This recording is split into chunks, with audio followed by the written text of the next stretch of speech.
jewelry paparazzi, you normally do live videos just like this where you show jewelries, and their biggest no-no is making these noises.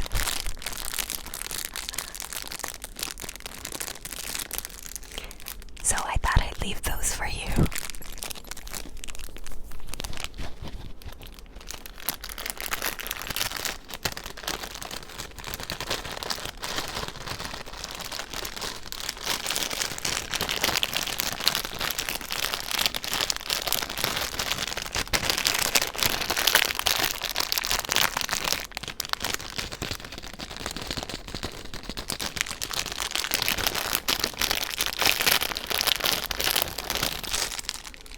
I should be the first paparazzi jewelry consultant that does ASMR.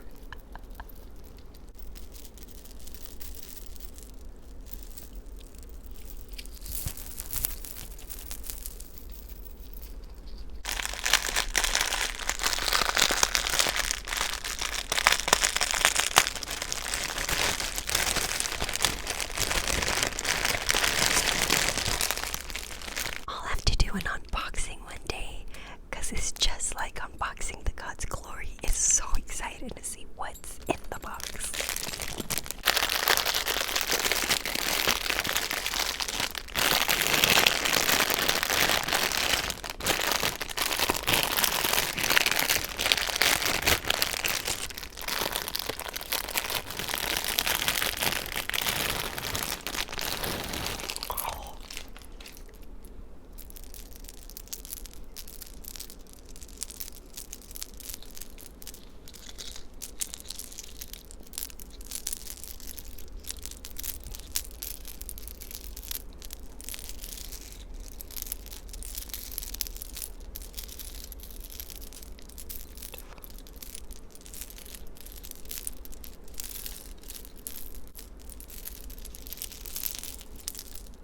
Okay, so we are jumping right into John 15.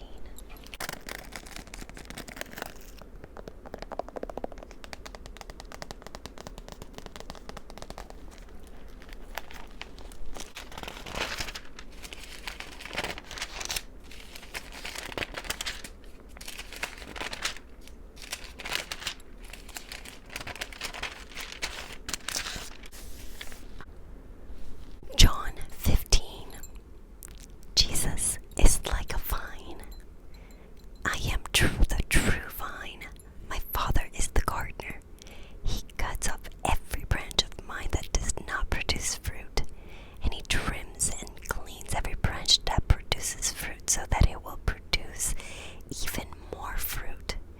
You are already clean because of the words I have spoken to you. Remain in me, and I will remain in you. A branch cannot produce fruit alone, but must remain in the vine. In the same way, you cannot produce fruit alone, but must remain in me.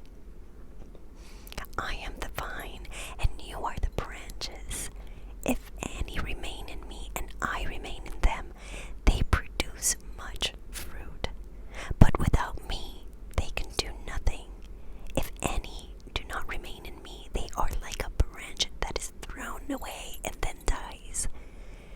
People pick up dead branches, throw them into the fire, and burn them. If you remain in me and follow my teachings, you can ask anything you want, and it will be given to you.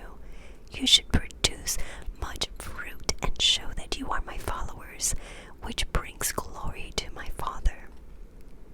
I love you as the Father loved me. Now remain in my love. I have obeyed my Father's command, and I remain in his love. In the same way, if you obey my command, you will remain in my love.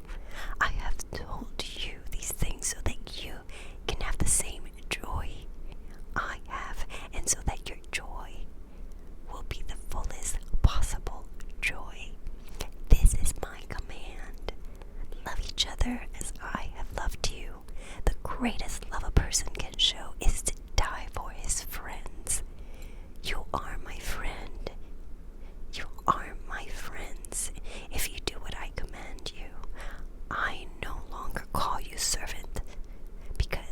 servant does not know what his master is doing, but I'll call you friends, because I have made known to you everything I heard from my Father.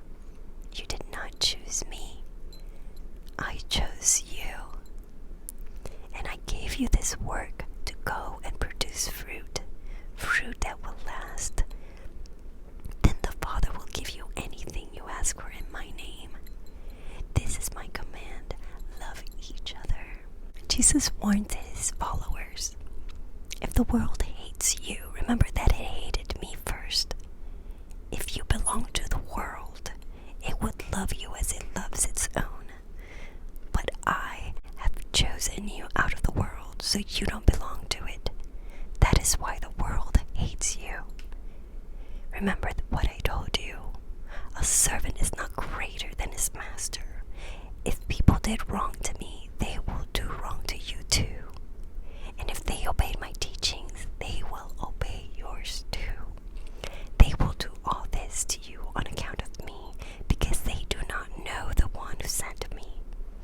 If I had not come and spoken to them, they would not be guilty of sin, but now they have no excuse for their sin. Whoever hates me also hates my Father.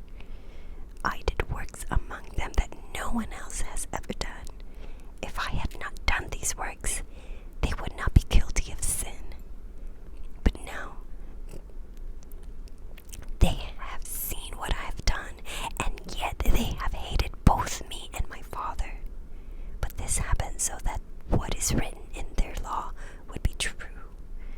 They hated me for no reason. I will send you the Helper from the Father. He is the Spirit of truth who comes from the Father.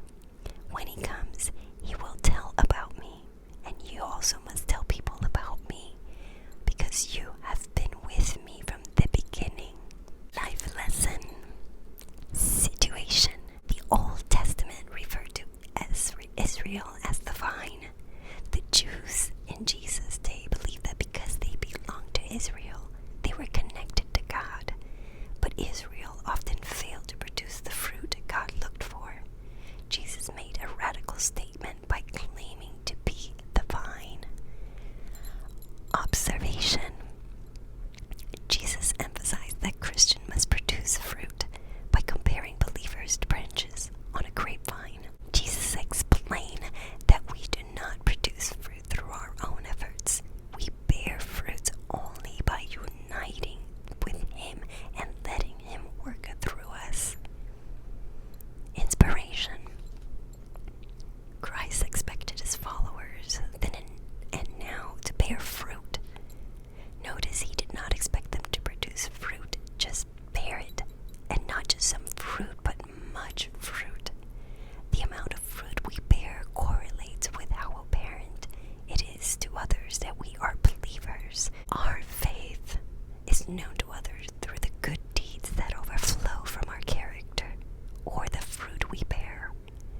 You know as well as I do that for others to be impressed with our lifestyles or good deeds, they must be consistent. Unbelievers are very sensitive to our inconsistencies. Oftentimes they look for them. So if we are the bearer of the kind of fruit Jesus is talking about, the kind that draws others to our way of believing, there must be a regular harvest. The second thing that is clear from these verses is that what Jesus calls us to do is impossible. It's not merely difficult. It's not simply a struggle. It's not just hard. It's impossible. For apart from me, you can do nothing. Not a little. Not a few things.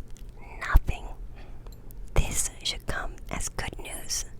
No one can live the Christian life apart from Christ. At least not with the consistency necessary to accomplish what Jesus has called us to accomplish. Application. What fruit do you see in your life? Are people brought to Christ through you? Do you encourage others in their Christian walk? Do you see more fruit in your life as you follow Christ year after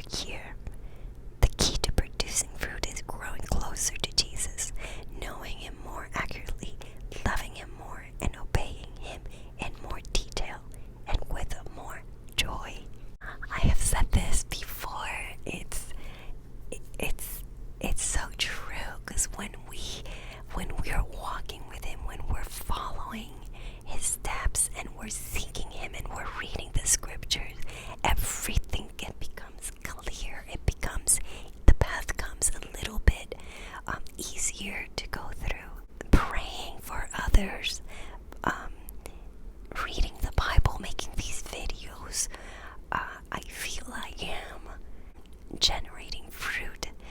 I do see the blessings coming back to me. This week was a little, hard for me just because my own insecurities, my own things, trying to figure out what direction to take, what steps to make, and yes, it involved this jewelry thing, but it was like, am I doing the right thing? Am I taking the right step? And I was so busy trying to figure out all these things that will prepare me for this new project that I'm doing. And I didn't open my Bible. I was ready. I missed you, Bible. I was ready to hear His word. I was ready to find that peace and that hope that, yes, He's there. He's there with me. He's there guiding me along. And He's there for you too. Oh my gosh, I find it so important to read. That's why, man, this channel is amazing to me. And you guys, every time, oh my gosh, I started crying the other day because just your comments. I'm just so thankful for you guys, and that was one of the ways where God was showing me, like, you're going in the right direction, you're doing the right thing. It was one of these nights where I checked your comments, and I'm like, oh my gosh, this is helping others. This is, people are. I love getting feedback from you guys, so I'm so thankful for you guys. So thankful. Anyways, I am glad to do this. We are getting ready to go on an RV trip. I really want to keep doing this. It's just going to be a little bit more distracting, and I might have others around me. I may not whisper. I may just do my regular voice. I also saw a comment of somebody wanting to some vlogs as well. So let's see what my creative mind starts to pop up, and I tend to turn a little thing into a big project. And anyway, so thanks again for watching. I'm so thankful for all of you, for those that are subscribed to my channel. Every time you leave me a comment, it fills my heart. So I'm really, really, really thankful. So let me know what you want to see